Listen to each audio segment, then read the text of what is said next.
بھی آج چاہیے. میں سن رہا تھا ششی تھرور کو جی جو بہت بڑی ڈیلیگیشن لے کے گئے ہاں وہ کہاں پہنچے؟ کولمبیا. اچھا آج کولمبیا میرا خیال ہے کسی کو پتہ نہیں میپ پہ کہاں ہے. اچھا جی تسی کولمبیا کی کرن گئے ہو؟ تانوں امریکہ کسی نے کہا نہیں پایا تو تسی کولمبیا وڑ گئے ہو جا کے تو across the 2 hour flight from اور 3 hour فلائٹ ہے. تو آپ وہاں لیٹن امریکہ میں کیا کرنے چلے گئے؟ They are not important players in the world. وہاں پہنچ گئے اور وہاں جا کے کولمبیا نے ان کو سپورٹ نہیں کیا.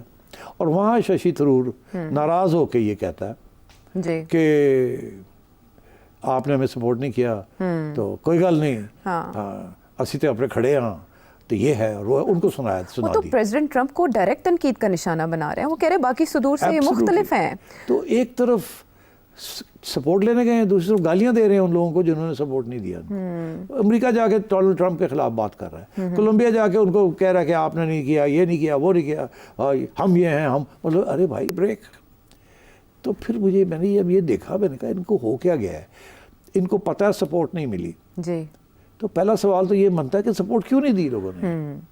دوسرا سوال یہ ہے کہ یہ جب گئے وہاں تو وہاں جا کے تنقید کیوں کر رہے ہیں؟ وہاں تو جا کے ان کو پلیزنٹلی کرٹیس اپنا پوائنٹ آف ویو ایکسپلین کرنے کے لیے you have to be diplomatic.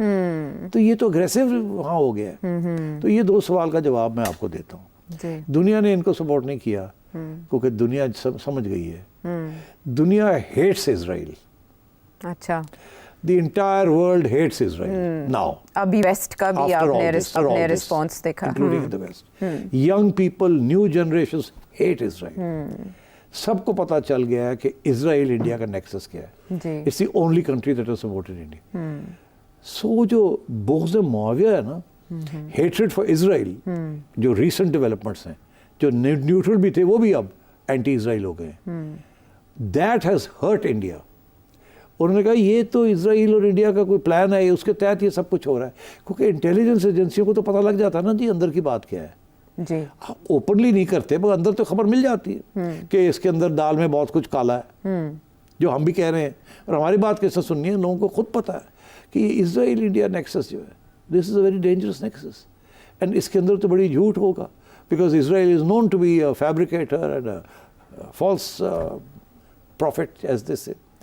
تو میرا خیال ہے ایک تو reason why the world is not supported India is because of the India Israel nexus at a time when Israel is hated universally. اور دوسرا یہی ہے کہ آئی تھنک دا ورلڈ نوز کہ اس میں صرف یہ نیکسس نہیں ہے in terms of Israel India, there is a conspiracy also. So I think the world is cautious and that is why they have not supported India. اور final point یہ کہ اب مجھے سمجھ آئی ہے کہ یہ گئے تو ہیں مگر وہاں باہر جا کے ششی تھرور اینڈ کمپنی اتنے اگریسو کیوں ہو گئے؟ بیسکلی وہ یہ کہہ رہے ہیں یہ ڈومیسٹک اوپینین کے لیے اگریسو ہو گئے ہیں. اوکے وہاں کے نا فار انڈیا. اچھا یہ جب ششی تھرور انڈیا کے اندر لوگ دیکھیں گے نا کہ اس نے کولمبیا میں جا کے یہ کہہ دیا اور ادھر واشنگٹن میں جا کے کہہ رہے اے Donald Trump, this is now they realize کہ یہ تو ہماری بات سننے کے لیے تیار نہیں ہے. تو بیسٹ از کہ ڈومیسٹک اوپینین کو آپ گیلونائز کریں، اس کو آپ تکڑا کریں. تو آپ ششی تھرور جو ہے وہ ہیرو بننا چاہ رہا ہے ڈومیسٹکلی اور وہ بی جے پی کے اندر گھسنا چاہ رہا ہے تاکہ as a great supporter of Narendra Modi. اور نریندر مودی وہ جو کہتا ہے روٹی کھاؤ یا گولی کھاؤ اور وہ انڈیا ایروگنس دکھانا چاہ رہا ہے. This is what they are doing now کہ وہ اپنی ڈومیسٹک آڈینس کے لیے لوگوں کو وہاں جا کے سنا رہے ہیں. اچھا یہ نہیں کہ وہاں ڈپلومیٹک ریکگنیشن کے لیے گئے ہیں یا سپورٹ کے لیے گئے ہیں، ان کو سپورٹ مل نہیں رہی ہے. So now they are playing to the domestic gallery. تو دس از واٹس ہیپننگ. اچھا میرے نظر میں کانسپریسی تھیوری ایک اور ہے، وہ یہ کہ جیسے بی جے پی کے جو یہ ڈیلیگیشن ہے اس میں مخالف فوج کا ایک کھلاڑی یا سپاہی آ چکا ہے اور وہ ہے ششی تھرور. آپ کو پتہ ہے ڈومیسٹکلی امریکہ میں بھی یا امریکہ میں پریزیڈنٹ ٹرمپ کے خلاف کوئی بھی بات برداشت نہیں کی جاتی. ایک ایمبیسڈر کو بھی بے دخل کیا گیا تھا کیونکہ وہ ٹرمپ کی پالیسیز پہ تنقید کر رہے تھے. ٹرمپ ایون کہ ڈفرینٹ میڈیا آؤٹ لیٹس کو بھی ٹارگٹ کرتے ہیں جو ان کی پالیسیز کو کرٹیسائز کریں. ششی تھرور کا امریکہ میں بیٹھ کے اس طرح کی بات کرنا، ڈونلڈ ٹرمپ کو ڈائریکٹ ٹارگٹ کرنا، تو بی جے پی کے خلاف دعوت دے سکتا ہے ڈونلڈ ٹرمپ کے غصے کو. ہاں مگر یہ چیزیں چلتی رہتی ہیں. ڈونلڈ ٹرمپ نے جو کرنا تھا کر دیا ہے. اب وہ آپ اس کو ذاتی ایشو نہیں بنائے گا، وہ کبھی بھی نہیں بنائے گا. سو آئی ڈونٹ تھنک کہ ششی تھرور نے جو وہاں باتیں کہی ہیں وہ ڈونلڈ ٹرمپ کے اوپینین کو اور ہارڈن کر دیں گی. نہیں، آئی تھنک